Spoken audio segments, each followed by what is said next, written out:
All right, so thank you and welcome to tonight's adventure through the landscapes of film, animation, and the imaginary worlds of science fiction. My name is Liam Young. As Olga mentioned, I'm teaching on the core faculty here in the New Normal.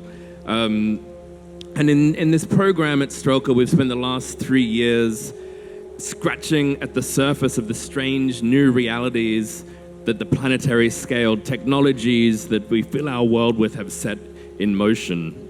In the midst of such bizarre conditions of crisis and catharsis, of AI in the wild, of cryptocurrencies and cosmotechnics, sometimes a moment or a place is best understood by examining the stories we construct about it. And that's what we're going to do here tonight. Because in other worlds, we're interested in the ways that our perception of the world is largely shaped through the mediums of fiction. Our political positions are informed by fake news. We live out our lives in the pixelated territories of video games, and we escape into the flicker of a movie screen or a glowing rectangle. In film, games, and fictions, we imagine alternative worlds as a means to understand our own world in new ways. Such stories can transport us from the strange worlds that we see on the screen behind us. Sometimes they're an antidote to an angry and broken world. Sometimes we tell stories to comfort us, to educate us or empower us, to add mystery or to strip it away, to fall in love all over again, or to scream as loud as we can with rage.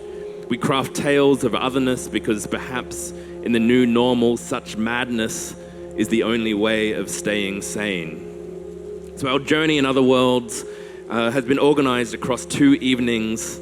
Last night we boarded our spaceships and toured the multiverse and distant galaxies of Rick and Morty and Star Wars with art director Claire Fleming and storyboard artist Douglas Einar Olsen. And tonight we take a ride into the future and we explore the tortured technologies and neon streets of our science fiction imaginaries. We'll be joined by concept designer Mike Hill and director and designer Ash Thorp to discuss how they imagine tomorrow's worlds and create the artifacts and atmospheres of our urban futures. We'll finish the evening with a discussion and exclusive screening of Ash Thorp's array of independent short films, which are all vignettes and glimpses into a stylized world of fog-filled cities, digital bodies, and distant satellites. In other worlds, we discuss why we build worlds and how we might do it. We're going to tour through an atlas of imaginaries, worlds of sensuality and horror, of culture and collapse, of fear and wonder that are both thrilling and strange, necessary and urgent. So let's strap in, let's put on our blankets, buckle our spacesuits, strap on your goggles and tuck in your capes as we head off into other worlds. Could we, clap, thank you. Could we play Mike's intro slide, please? So our first stop tonight, the neon dream has faded. We're washing away in acid rain, somewhat appropriate for tonight. We're going to tour through the streets of Blade Runner 2049, where the rain of Moscow gives way to the rain of the faded robot utopia.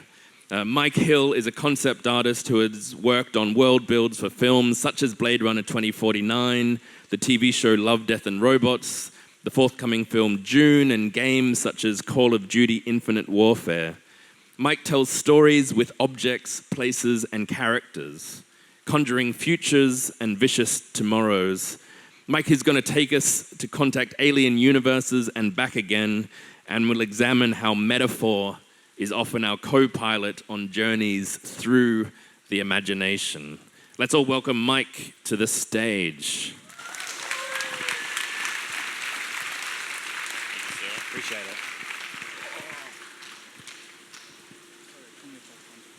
I need to log in, I think. Hey guys, can you hear me okay? I'm testing exactly how close this thing should be to my face. Can you hear me at the back? All right, that guy there, he's my assistant. All right, bear with me 2 secs while we go through this complex login process. All right, so who, what, why? My name's Mike. I'm a designer and I work in the film and games industry, pretty much what Liam just introduced me as. And what do? My kind of goal is to tell stories, and that is mainly using the visual medium by coming up with concepts and ideas and designs that manifest visually on the screen. But why do I do all this? I genuinely believe that design can be deeply, deeply meaningful and can affect us on a really fundamental level. And I kind of want to talk about that tonight, not necessarily by talking about my own stuff, which I'll briefly go across, but by talking about something that has inspired me for a long time. And it's this director, Robert Zemeckis, in this chair. This is a chair from a film called Contact, and it has been a really deep inspiration for me for a long time.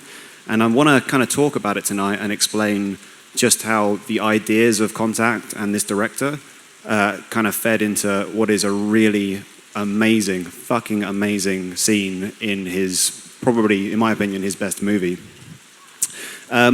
So my experience is that I've been a world designer and concept artist on games like Horizon Zero Dawn, where I was a world builder, which is about coming up with the background, civilizations, and the design of the world for this kind of future world where the human race has kind of disappeared off the face of the earth and has been replaced by robots that have a fundamentally different idea of navigating the wildness of Earth. I've been a level designer and production designer on games like Call of Duty Infinite Warfare, where I was designing complex levels and vehicles for the player to experience and navigate. More recently, I was hired by Tim Miller and David Fincher to operate as a production designer and brand strategist for Netflix's Love, Death and Robots. And also, something I'm going to talk about briefly is my experience working on Denis Villeneuve's Blade Runner 2049 as a concept designer, which is about building the world and building the visuals that will communicate the story. My background or the way that I operate is either by using 2D illustration, traditional 2D illustration, to come up with architectural drawings, or using 3D software to come up with architectural visualization, trying to visualize the way a world should appear to a player or to a viewer. And that can drift into things like technical design, where I design things like vehicles and imagine a future using principles that I learned just by studying very, very layman engineering. I'm not an engineer, but I love reading up on the kind of way that engineers think and then trying to apply that to creating fictitious future designs.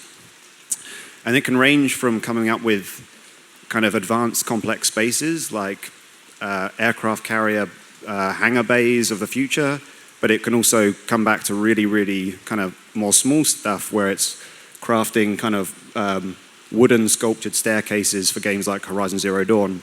So it goes from like the extreme large to the extreme small. But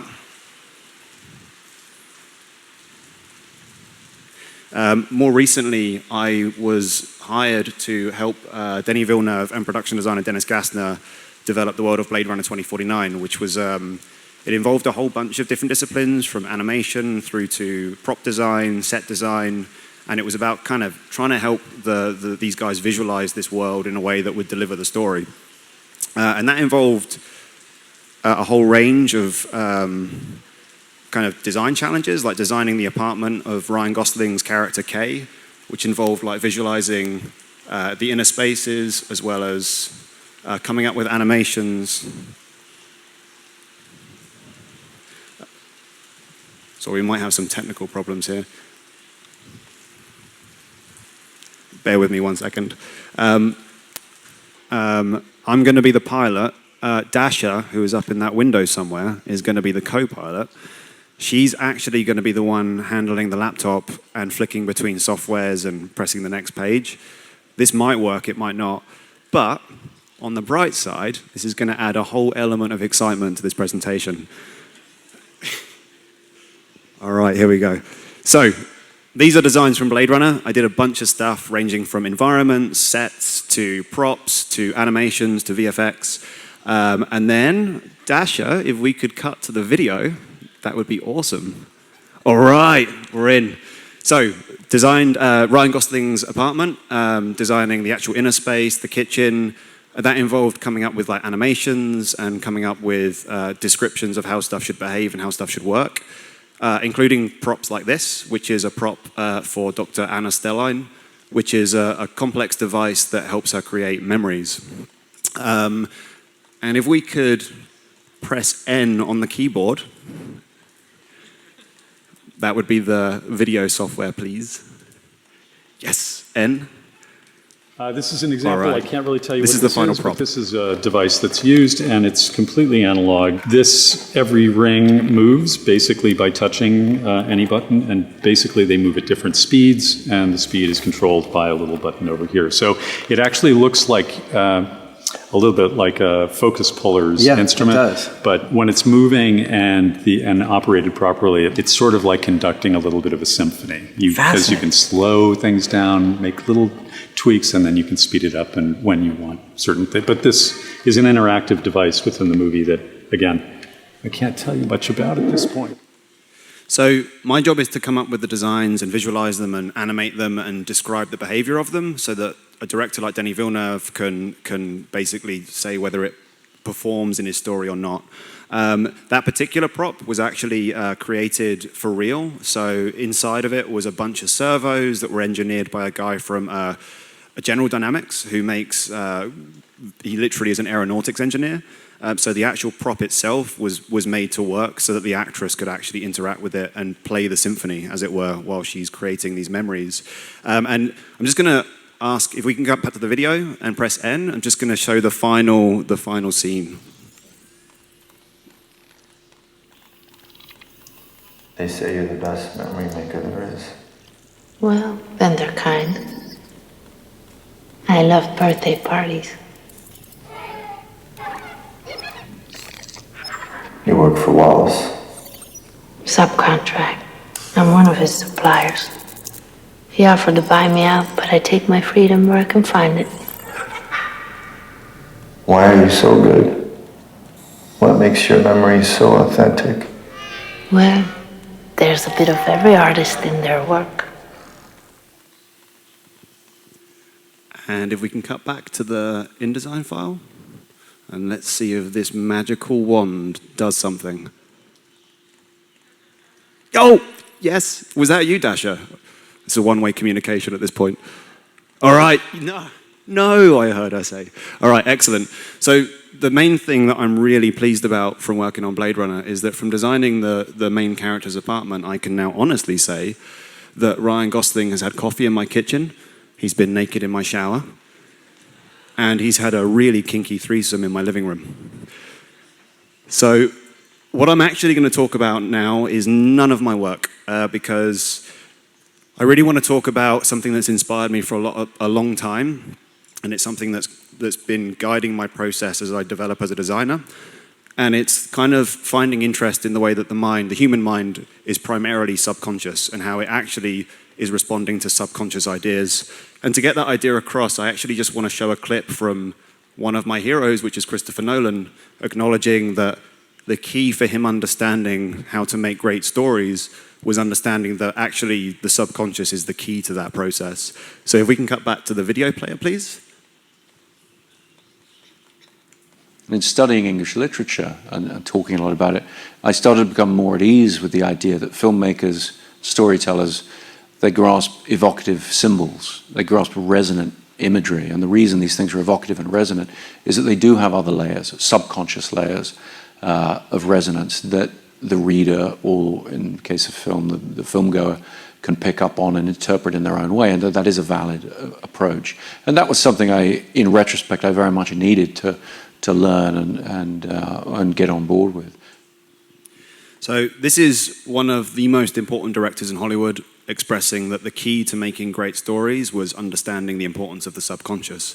And the point of this talk tonight is that I want to emphasize the importance of the subconscious by using the design and the work of one of my favorite directors and one of my favorite stories. Contact is a film that was made as an adaptation of a Carl Sagan book. And the director that made it was this guy, Robert Zemeckis. You may have heard his name. If you haven't heard his name, he made films like Back to the Future, Forrest Gump, Castaway. He's a real master of storytelling. And I don't know how many of you have seen Contact. Can I get a show of hands if you've seen Contact? All right, okay, so there's a few of you guys. In order to get across the scene that we're going to break down and to understand the design that we're going to analyze, I need to first give you some context. And I'm going to kind of take you through a summary of the story and the themes. I'm sorry if it's spoilers, but yeah. Okay, so our story starts and our main character, who is called Ellie. Her adult version is played by Jodie Foster, but her young version is this character here. And the beginning of the story kind of shows how Ellie's development is being nurtured by her loving father, who is teaching her how to understand reading the stars and using radio kind of telescopes and using radio transmitters. And the process that he's teaching her is using these devices in order to stay in contact with other people, which is defined by the visual design of the maps that are a visual symbol through the film. He also teaches her how to read the stars and how to use radio telescopes and telescopes in order to understand the universe outside. But one day he has a heart attack, he has a heart condition, and he has a heart attack that Ellie blames herself for not stopping because she didn't get to his medicine quick enough. At the funeral, there's an important scene where a pastor or a priest describes to her that we can't necessarily know God's plan, so things happen in a way that we can't understand or we can't make sense of. And this causes Ellie to become a very, very, very rigid and emotionally kind of blocked child that believes that the key to everything is through science and reason. So we cut, say, 20 years forward, and Ellie is this kind of isolated rationalist who is searching the stars and searching the outer cosmos for signs of life. But the big thematic concept that Zemeckis is playing with is that actually she's searching for her dad. She's searching for some kind of catharsis or an understanding of why her dad was taken from her. That's actually shown in the visual design in terms of visuals with maps, that as a child she uses her radio telescopes to contact people across America. But by the time she's an adult, she's using it to contact the vast vacuum that is space, and she has no contact or no faith in contact with other people. And if we can now cut to the video, this is her meeting a priest. SETI, man. That's fringe. Crossed paths with this guy before. I mean, something like that must really chap his ass, huh? Elvis. Good for you, Al.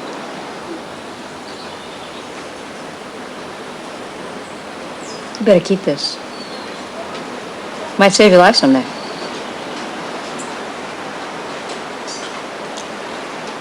Will you have dinner with me tonight? Now, this scene is really important because it's the beginning of a thematic concept that goes through the whole film, and the compass is a very important design in the scene that we're going to analyze. The compass is a guide, it's a metaphor. So she uses these maps, initially a map of America, then the map of the stars, but she's still lost. And this compass is going to show up pretty soon in our scene, so I wanted to introduce it because it's going to be important. Now, there's a massive theme throughout the film of the difference between faith and reason. So we have one character that represents faith and emotionality, and then we have Ellie who's stuck in reason, and she only uses rationality. And the point of the film is to show the transformation of her into someone who's more balanced. So Father Joss, he desperately wants to continue seeing Ellie, but she kind of bats that off.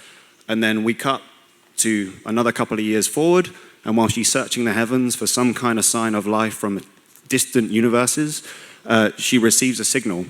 And that signal contains deeply complex coded messages that she eventually decodes into blueprints for a machine. And this machine, she convinces everyone to build, and it looks a bit like this. And it's decided that she's going to be the one that pilots this machine to find out whoever this alien race that has sent this message of how to build this machine, she's going to be the one that finds out where it takes her. Now, the important thing to know about with films is that an external journey always represents an internal journey. And in this case, it's no different. Now, what we're going to look at is this chair. This chair is honestly the best fucking design ever. We understand that this chair shouldn't be there, and it's a sign of a lack of faith on the sign of the rational scientists. Now, what we're going to do is I'm going to show you a scene that maybe some of you have seen before, some of you haven't, but we're going to go through it chunk by chunk, and I'm going to explain how it relates to storytelling in a symbolic way that will hopefully highlight some things that maybe you haven't thought about before when watching a film. So the first thing we're going to do is that this scene, the director needs to show Ellie seeing reason and rationality and science in a new light. She's always been somebody that celebrates reason, but she's about to be shown an environment that she normally celebrates, and it's going to be shown in a light that makes the audience feel there's something wrong. The second thing is that we're now going to show this character stepping into the unknown. She has to step into her own private journey where she has no protection and she is isolated and she is going into her own private space.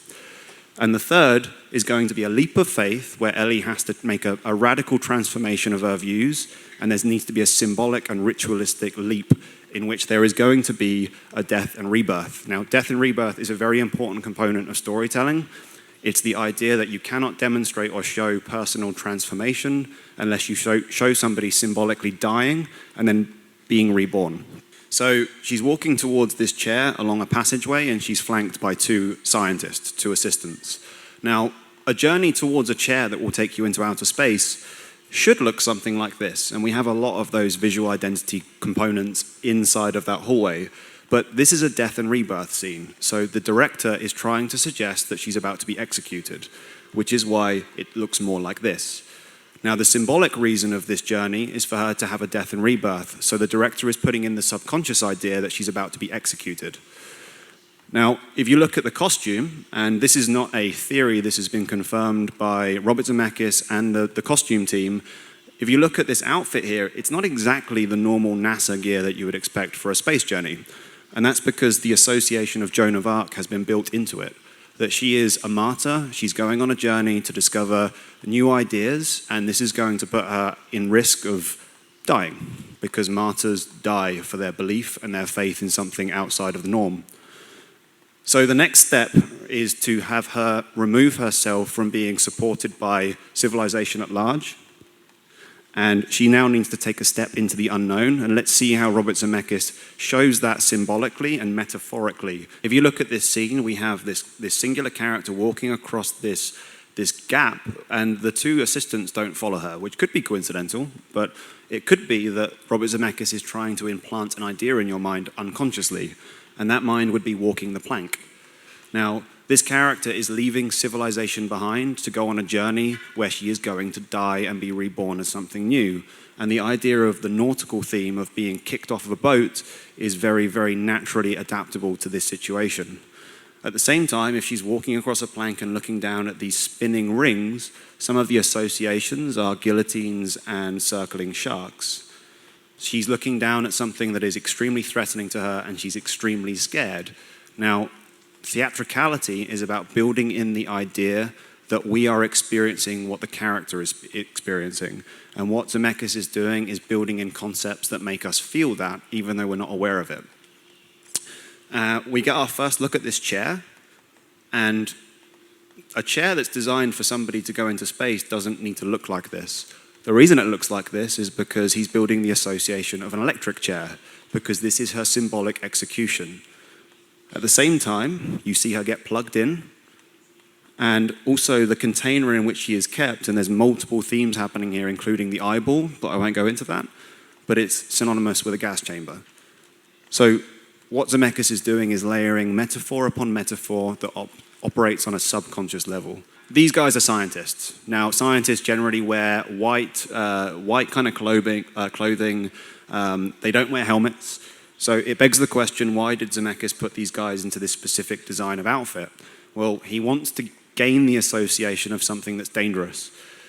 So we've got two guys that are dressed in garbs that not only look like funeral pallbearers, but they're reminiscent of bomb shelter wardens. And bomb shelter wardens come with their own associations of danger and death. But at the same time, the color scheme of these scientists makes no sense unless you look at it metaphorically. We're building in the association of death and danger and negative associations. It's all subconscious association. But the idea of her wearing this headset with this red eyepiece, when was the last time you saw a red lens in any situation? It's the idea of something that makes her a cyborg, because at this point she's locked into a device that keeps her locked into being rational and reasonable. And what we're about to see in the next few scenes is her making a leap of faith away from hardcore rationality. Also, the chair itself, just take a second to look at that. Does she look like an empowered scientist going on a very good journey? Or does the design look like something that's reminiscent of a chair designed for somebody who's a paraplegic? Why would that be the case? Because her connection to being highly rational is crippling her. These are concepts of metaphors that show that her connection to her current mindset is damaging her well-being. What she's saying is, there's a light, I can't describe it, I can't even explain it. It's the beginning of the process of her explaining that she doesn't exactly know how to scientifically categorize what's happening. And what we're going to see through the next steps is this leap that takes her away from these metaphors. She's confronted with a light at the end of a tunnel. She goes through simple stages of going through a red purgatory and then going through the stage, and then she keeps on referring to control, like, control, can you read me? Ellie, I'm good, okay to go, I'm okay to go, I'm okay to go. So the chair suddenly becomes a part of her personality when she detaches from it. So it's the part of herself she doesn't want to let go of, or it's the part that doesn't want to be let go of. So it starts to emote itself as a clutching hand. It starts to emote as something throwing a tantrum, because these are emotional concepts being displayed psychologically. It's something that's showing aggression at being left behind, which is what every single one of us feels when we have to let go of something that we're connected to. The idea of a great storytelling is to take the abstract concepts of emotions and psychological transformation and to display them in a way that is metaphorically understandable. That's what great storytellers are grasping when they make you feel something for a scene that is apparently about something disconnected from you. So the next scene we see in a dreamlike state, Ellie is descended upon this abstract dreamlike beach in a fetal position, where she is reunited with her father, who is the alien race manifesting itself as the embodiment of something she cares about. And then she's returned to Earth with no evidence whatsoever of her experience, and she becomes a more wholesome and more fulfilled person. She goes from being this scientific rationalist to being someone emotional and fulfilled and feeling much more at home in her own skin. So storytelling is the transformation of showing characters that are locked in a certain state and then showing them transform into something that's beyond, and that happens through metaphor. So what happens in this story? It's the transformation of the balance between reason and faith, which is faith not in the religious sense, but in the sense of spirituality. There doesn't need to be an ideological or religious tense to that. So what I wanted to kind of talk about today is that even a chair, which is just a fucking object, can have a really serious meaning. And that's why I love this guy. So I hope that was interesting and useful, and maybe it's applicable to something that you do in your own lives in terms of storytelling and design. And if you're interested in this kind of thing, I highly recommend reading more stuff by a guy called Joseph Campbell, who describes the importance of metaphors using a thing called the monomyth, which is an idea that every human mind needs to go through transformations. So thank you. And thank you, Dasha.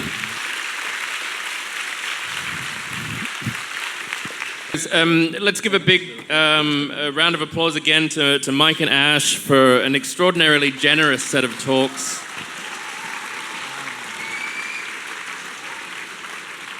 A lot of people come on stage and do what I call the shit I've done lectures, where they spend an hour just talking about all the stuff they've done and all the stuff they have on their website.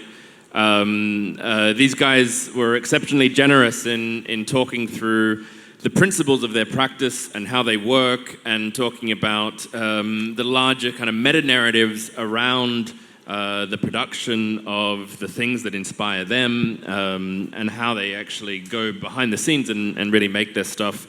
Normally in these kind of sessions, I try and draw out larger, more conceptual themes that link these two people, but I thought in that spirit, what we might be able to do tonight is just talk in more practical terms about how these guys work and how they get in a position to do the sorts of things that they do, so that everyone here in the audience that's passionate about doing it might find their own path and find their own way to start to do this sort of stuff. So if you do have questions as well about how these guys get to where they got to, maybe we can start to draw that out in the Q&A as well. But I'll kick it off just to warm up the crowd and talk about some of these themes. Ash, in the introduction, I was setting you up as what I call a nondescript, which is a term from biology that they use to describe animals that don't fit into normal systems of classification. And in a way, both you guys are nondescripts, in that Ash, you're both a director, an animator, a creator of your own independent films, but then also working in various forms as a motion graphic designer or a modeler or a designer on big blockbuster films as well. Mike, you're a concept designer that uses 3D when everyone else is using 2D, and you're a brand strategist and now a film critic. Can we talk a bit about the successes or the problems of being these kind of generalists within an industry that does its best to try and put people in boxes? Like, what's the resistance to people like you that can do so many different things and that operate across these different territories? What are the opportunities that presents, and what are the problems that are put in front of you? You go first now. No, you go first. Okay. One of you go first. All right. That's a great question. And first and foremost, thank you guys, everybody, for being here. Give yourself a hand. Yeah. Awesome. So the topic of generalist versus specialist, I guess, right? Yeah, I've found lots of problems in my career with, like, hey, what is it that you do? And I would say, well, I do all these things. They're like, okay, well, how do I put you in a box? I'm like, well, don't do it in the first place. And so it's kind of difficult because the industry itself, if we're talking mainly about like Hollywood film industry, it's kind of difficult because they're like, well, how do we pay you for the time that we charge for you to be on the job? So it's been kind of difficult, and I kind of try to fit into different aspects. But for me, in my life outside of working on films, I just look at the opportunity to be a creative person, and I try not to even think about what program do I use or what route do I take. I just look at my curiosity as the device to overcome certain things, and I don't even think about those things. I just try to, I have a question or a curiosity in life, and I'm just trying to obtain that by fulfilling my life with those solutions of just trying to make these things possible. So I think that the future is for the generalist. Honestly, I really do. I think the future is for the generalist. It used to be for the specialist, but it's changing now. So it's my perception on it. I'm sure Mike would probably agree. Yeah, I would agree with the sentiment that being a generalist is very, very useful. It's important to have some level of specialization. So if you start with something you're interested in, becoming proficient and becoming very expert at that is very good. But then there will be many, many people that will also be proficient and expert at that. So what gives you that special sauce is the ability to move between disciplines. That does come with the challenge of how do you come up with a title for yourself that is going to represent your skills. But I guess that's inevitable. But if you keep on working hard at it, eventually you'll form your own kind of unique, I don't know, brand, I guess. I just guess you have to keep on fighting through it. But for sure, I do believe in generalization. Like, the more you know across a broad spectrum, the more you have perspective on a problem from different angles, and that makes you valuable. Yeah, I would say that, but I'd also counter what I would said and what we talked about is it is important to be very good and proficient at these things. So, I mean, a generalist, not in the sense that you just kind of halfway are okay at things. I think you need to be very good at all of the things, and I think that helps you. You know, I think if you have a weakness, it'll show in your art. But I think it's really important to always be working on all the attributes to make you multifaceted, because I really do believe that the future is in generalized knowledge and sharing and understanding. Like, oh, I know how to do real-time VR stuff, or I know how to do CGI stuff, or I know how to draw, or and originally all that stuff comes down to, if you were in the workshop with Mike the other day, you would see that the idea that everything comes from dissecting the brief and breaking it into metaphor. So you have to have original thought, and you have to have a thought process in how you interact with things, and then you have to break them down. And from that, you can go into sketching and dissecting and translating that to people. So it's long-winded, I realize, but I just didn't want to say, like, it's okay to be a generalist, that you suck. That's not right. I'm not saying that. You should be very good, but you should be very good broadly, rather than just, I'm only a 3D CGI modeler. I don't know. I don't know. Yeah, I mean, I wonder how these forms of general practice actually affect things like the business models within which you both operate. Like, it's pretty rare that at events like this we get up on stage and we talk about business models.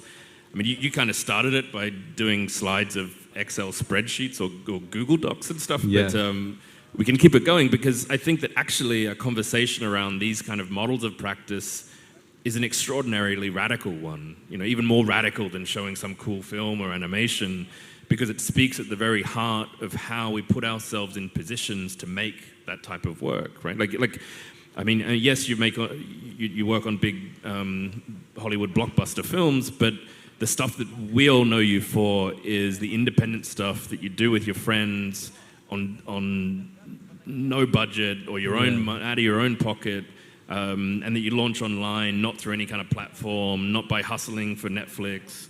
You just go and make it, And Mike, you've developed a model of practice where you come onto a job as a concept artist to design a spaceship, and then you end up as a level designer, taking 10 other people's jobs, and then you do that, and then you go and sit on the beach in Asia for a while doing nothing, until another offer drops in your inbox that's just as interesting. So how do you actually set up the economy of your practices? Like how do you fit into an industry that only pays you necessarily to do one thing? You're both freelancers, but let's open the box and actually talk a bit about how this works in really practical terms. You want to go? Yeah, I'll go first. Yeah, so your ability that you learn gets you in the door, and then the things that you've taken the time to become proficient at allow you to push your boundaries when you get in. So if someone introduces you into a company because of your concept art skills or your modeling skills or your animation or your VFX, if there's something else that you care about enough that you've made it something you're good at, once you're in the door, you have an opportunity to solve problems within a production. But the first thing you need to do is get in the door, and that means you first need to open that door with an ability. For me, at least, I got in the door with certain companies for some skills, like concept art or modeling. And then when I was in the door, I would offer up or demonstrate, not offer up, that's not the right word. I would take the initiative and demonstrate how I could solve one of their problems that they didn't know how to solve. And that kind of takes the initiative of saying, I care enough about this problem, I'm going to solve it. And you have to go outside of their expectation of you. So it's kind of a bootstrap operation. You get in, then you level up a tiny bit, then you open a new door, then you level up again, you open a new door. So my first job was illustration and 3D modeling. And then, for example, when I went to a studio called Blur in Los Angeles, I was invited by Tim Miller, the Deadpool director, and he had invited me because I'd done some analysis on YouTube of Terminator 2, and he had asked me a specific request about something that I declined, but then I saw an opportunity with something else that he was doing that was really exciting, and I said, dude, I can help you with this instead. So I know you have faith in me, put that faith into me doing this instead.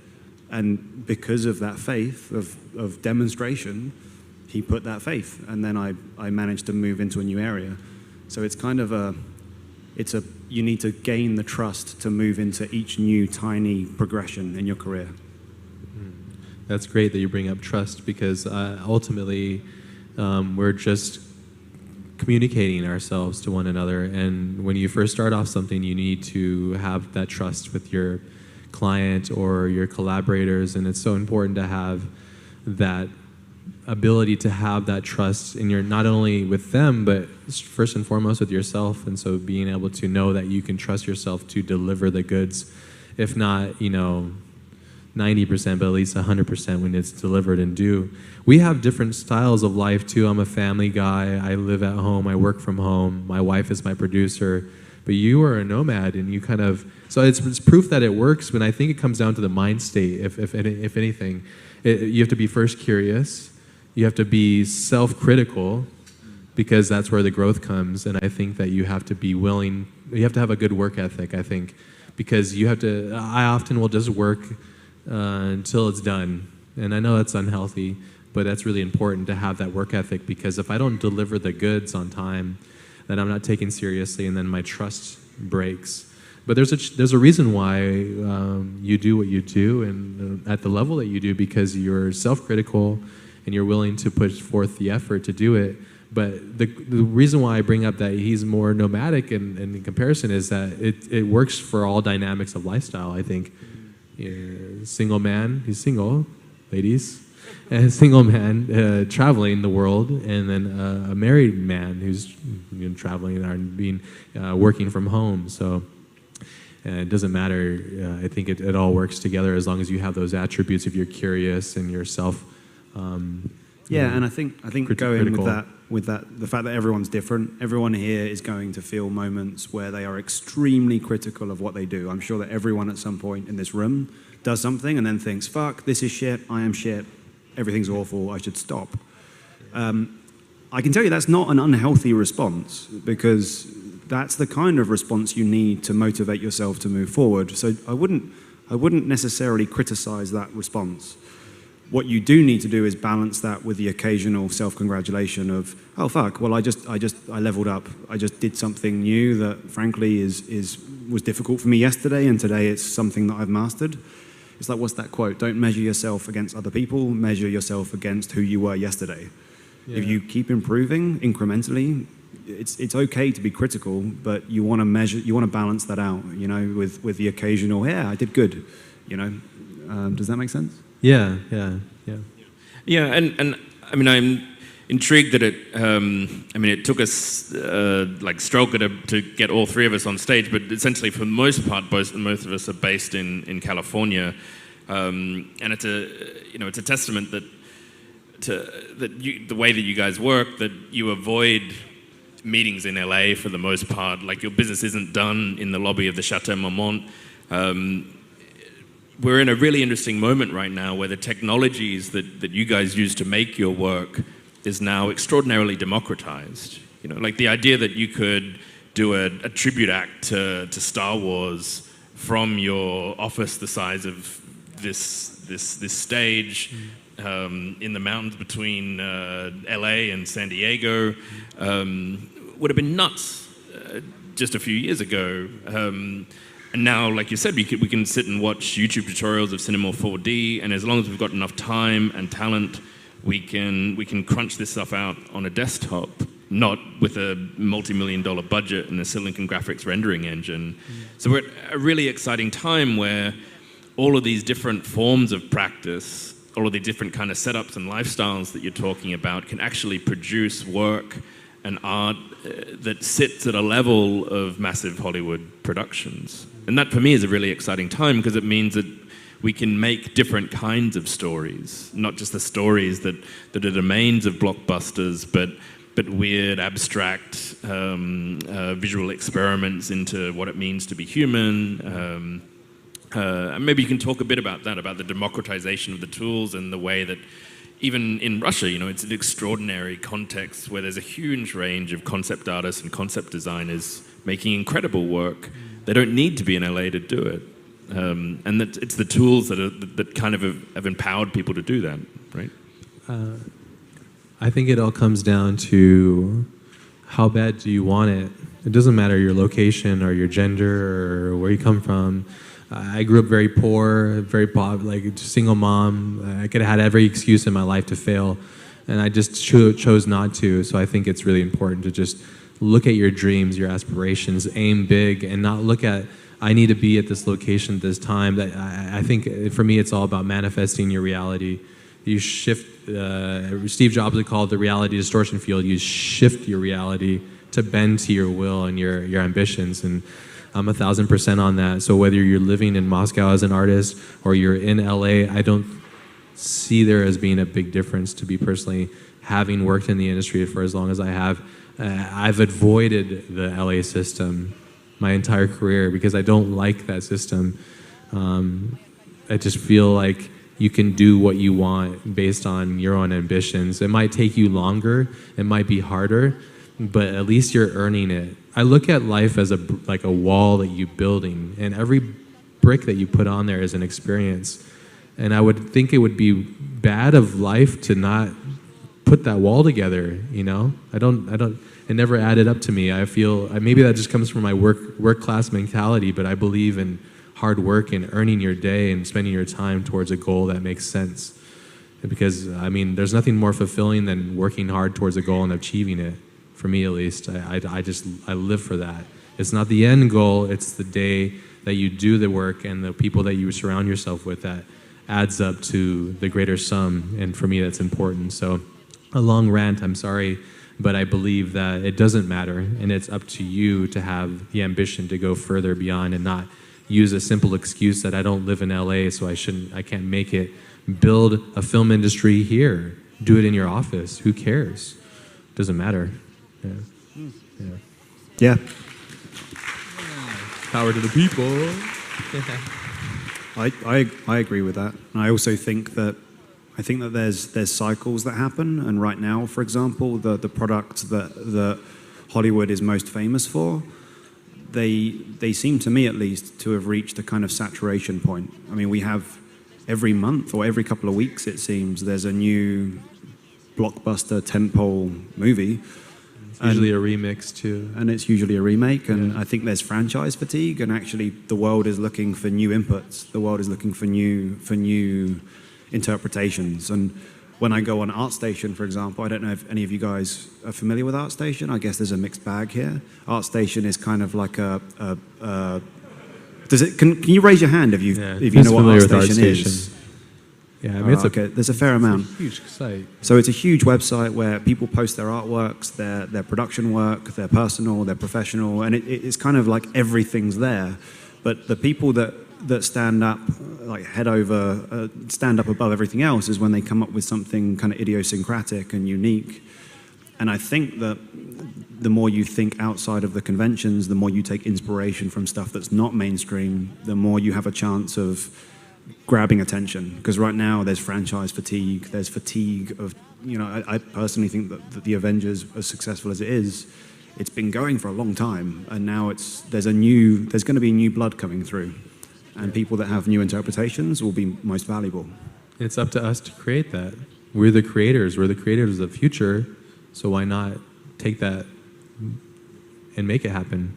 Yeah, I mean, but you guys also do work on these big productions, and, Yep. and Mike, you talk at length about your passion for like Terminator, Jurassic Park, Contact, of course, and you're going to devote 2 years of your life to a tribute to Star Wars, the film franchise that started the tradition of the blockbuster in many ways. When Hollywood gets it right, though, they make work and stories that transcend all kinds of audiences, that connect to us in ways that no other medium can. We sit in a dark room with tears down our face, or crying and getting stitches of laughter. When it works, it's extraordinary.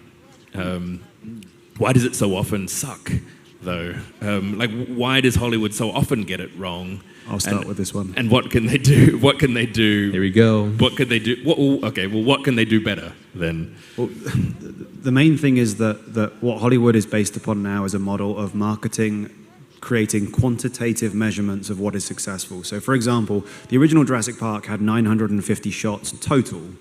The latest films that come out are between 1,700 and 2,500 shots. The reason that is because you want to gain people's attention by constantly cutting. It's a dopamine response.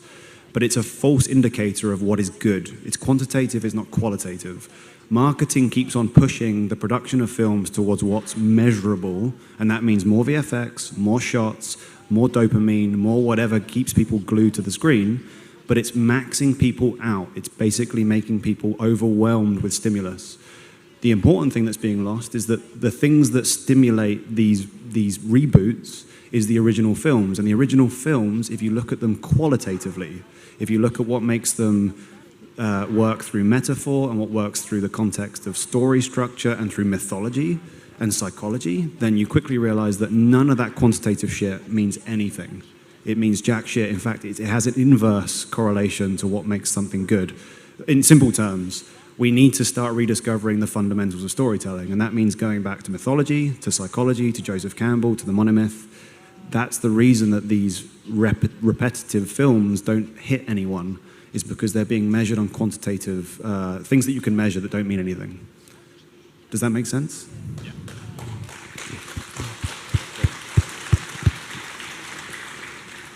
I think that making stories and dealing with making stories on a broad level for a bigger audience is very complicated. Having worked closely with directors and been in productions, it's very complicated. There's so many things behind the curtain that you're not aware of, like actors' egos or dealing with script things, or you're having just odd people on set that make no sense because they're like grandson to the production guy that's feeding the money to the thing, and you're like, and then the victim at the end of it is the ticket buyer, the person at the end that's wanting to experience something. And the reason why films, let's use Star Wars for example, in my opinion, works so well in the beginning is because it's a story about characters that you're easily able to apply yourself to, and it's a story that's very universally acceptable. And I think that these stories are important, and there's a reason why we tell stories.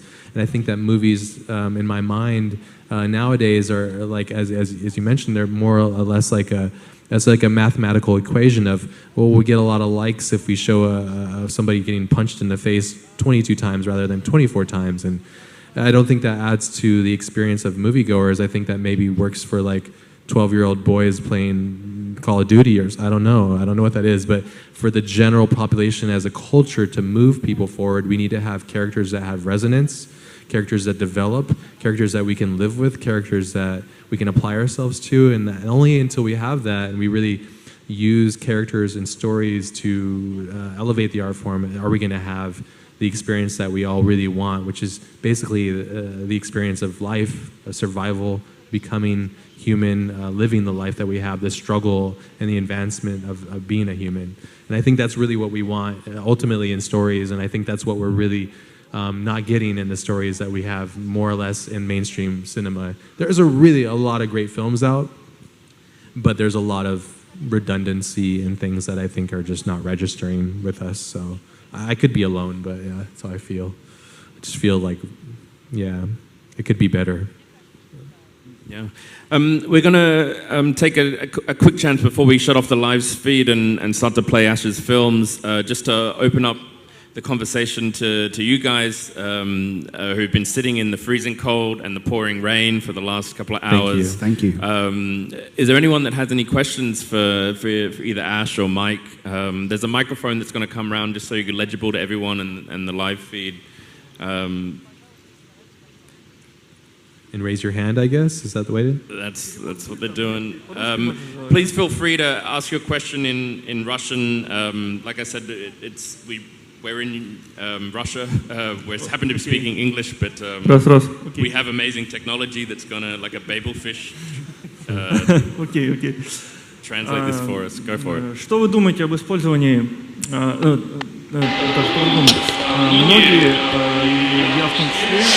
Many people, including me, have this psychological block when using 3D models made by other people. Speaking about Kickbash or other programs, it's not a reference, but it's directly used in our job. So what do you think about it? There are many people who are afraid of using other people's work. What do you think about it? How do we see it? Should we avoid using other people's work, or it's okay? So the concept of using other people's work, kid bashing and stuff, you want me to go on this first? Yeah? You go first. So that's a great question, and it's an ethical problem as well.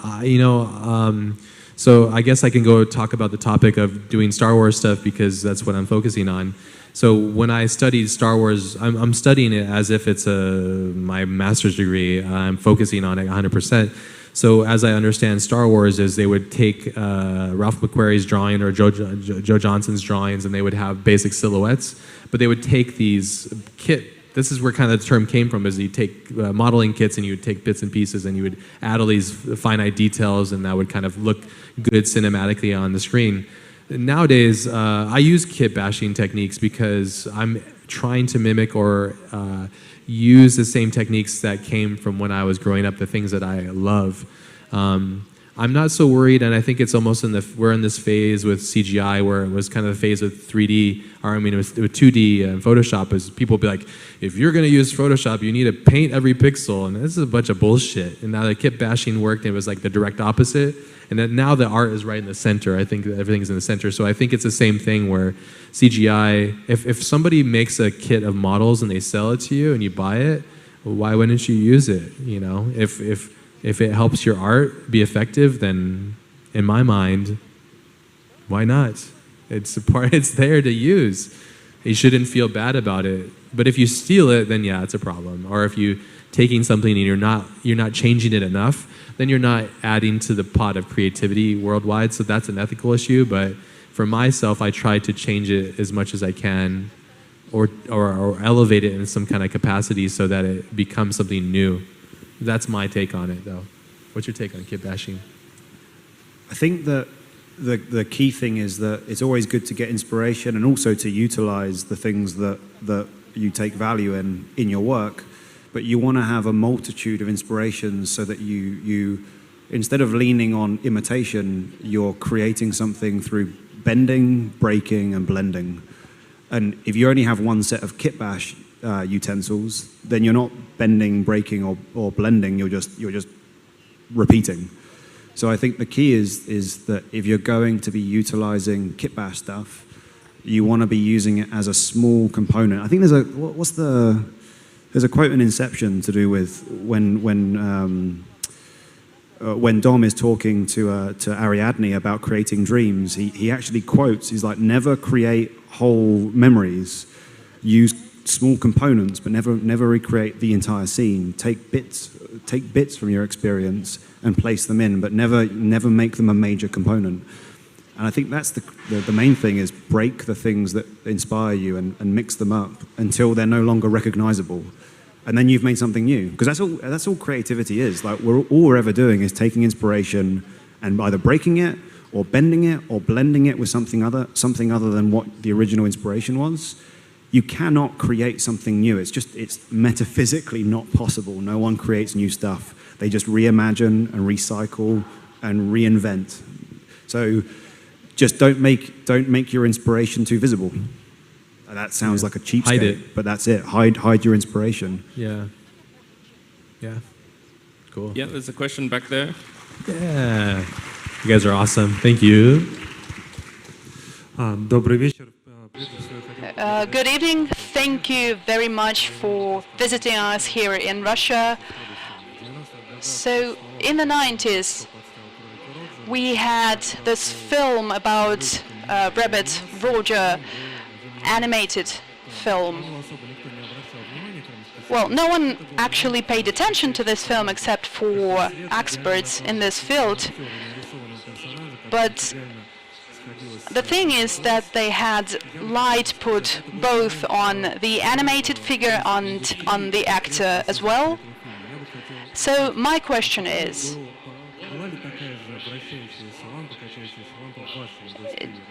do you have something of that kind of breakthrough in your industry, like that film in Russia? Breakthroughs in industry, yeah.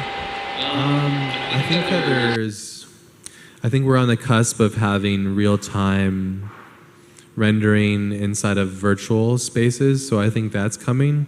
I don't know if there's been, to be honest, as we mentioned, our kind of disappointment with the Hollywood system, in a sense.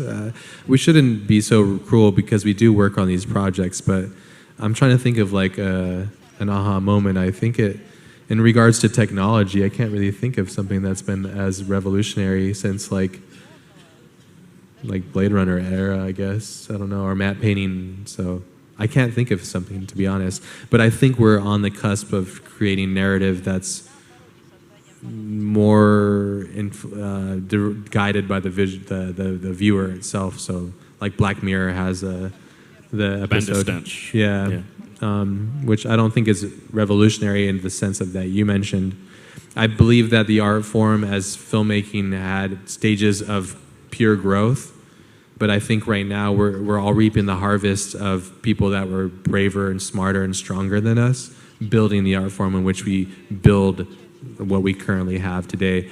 But I think that the evolution of the art form is going to be more immersive, more involving, and it's going to be more like the AI in the movie Her, but we're going to experience it individually through our experience of life. And I think that's coming pretty soon. I'd say we're probably a decade away from it. So that didn't answer your question, but I can't think of anything, to be honest. Can you think of something? I can't think of. I can't answer your question. Don't say Avatar 3D. No, I'm not going to do that. I can't think of a direct answer to your question, but I think that what I took from the question is where the future's going, and I think that the future's going in two different directions simultaneously. I think the first direction is that we've lost touch with, let's call it the fundamentals of storytelling, which is what filmmaking is about.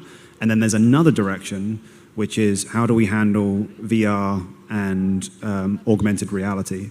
And that is going to involve an entirely different set of vocabulary and vernacular and grammar, because when you can't direct an audience, you have to come up with a new way to keep them engaged in an experience. So for me, I personally think that VR and AR, they're these radically new things, which for me, I am absolutely, I have no idea what to do with them. They scare the shit out of me. But to me, I think that there's... augmented life. It's augmented life, and that's going to require, that's a big breakthrough, but it's going to require an entirely new visionary set of tools. We're the ones who create it. Yeah. We are, everybody here, so our destiny is to create that empire. The voyage, the new frontier is in that space. Rather than watching Luke Skywalker become a Jedi, we become Jedis of our own in our own reality, which is then kind of navigated by using these technologies, I think. So, sorry, I didn't mean to interrupt. But no, not at all. But I think that my personal take is that these technologies are still going to be driven by the fundamental principles of myth.